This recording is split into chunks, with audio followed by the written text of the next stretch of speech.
When Noah came out of the ark on Mount Ararat, set his feet for the first time in a long time on dry ground, he'd set his feet on a new earth. Everything had changed, and he was standing on a new earth under a new heaven. The firmament had gone. There was a rainbow in the sky. Everything was different.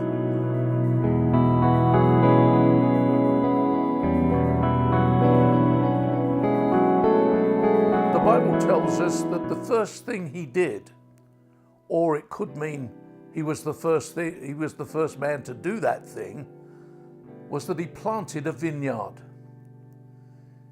And in a sense, the vineyard represented the new earth under the new heaven that God had now made clean and pure. And that becomes an iconic image in the scriptures.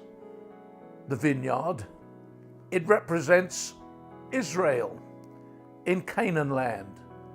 The Bible speaks about God planting his people in this new land. It speaks about an eagle taking a shoot and planting it, and it turning into a great vine that covered the mountains and spread throughout the land, only ultimately to be defiled. In the 5th chapter of the prophet Isaiah, sometimes in Bibles headed Song of the Vineyard, it's a story about God bringing his people into Canaan land and establishing them like a vineyard. In fact, there are very many very great similarities with Jesus's parables of the vineyard in the Gospels. And he says that he cleared the land, took away the stones, built a wall around his vineyard, built a watchtower, dug a wine press, and planted good stock.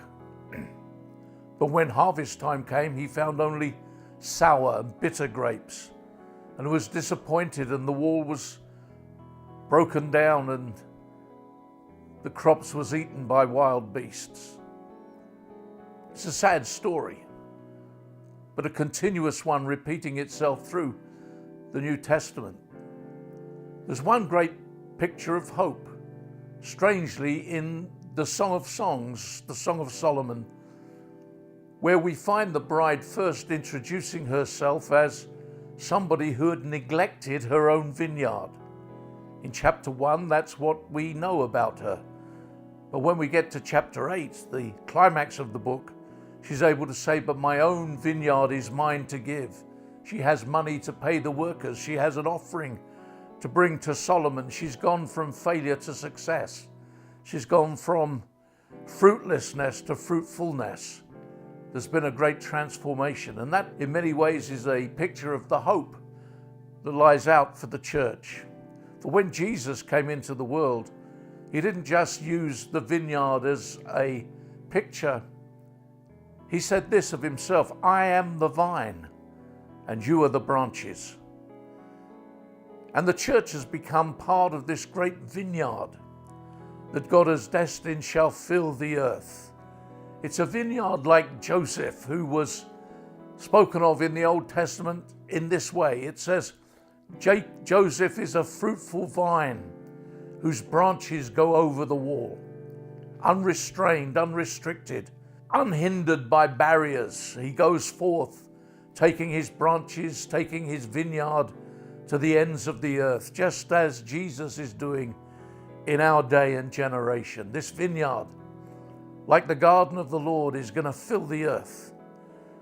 New wine is going to run down the mountains and fill the valleys of the nations. You and I are part of this great ongoing growth revolution in our world today. We're part of the great vineyard of God that will not fail, that will not produce sour fruit, will not be exposed to the pressures of destruction, but a vineyard rooted in Jesus that will present God's glory and God's fruit to the world until the whole earth is filled with the glory of God. You know, in the Bible, there are 3 places, well, 4 actually, but one is a negative one. 3 places where the description of the kingdom is this: every man will sit down under his own vine and under his own fig tree. It's a picture of peace. It's a picture of the triumph of the kingdom. It's a picture of the house of God on the mountain of the Lord being elevated above all the mountains. It's a picture of ultimate kingdom blessing. And you and I, while part of this great vineyard of God, are also those who are able to sit down under our own vine and under our own fig tree in peace, in protection, and in prosperity. Let's let our branches go forth and our fruit be produced for the glory of God.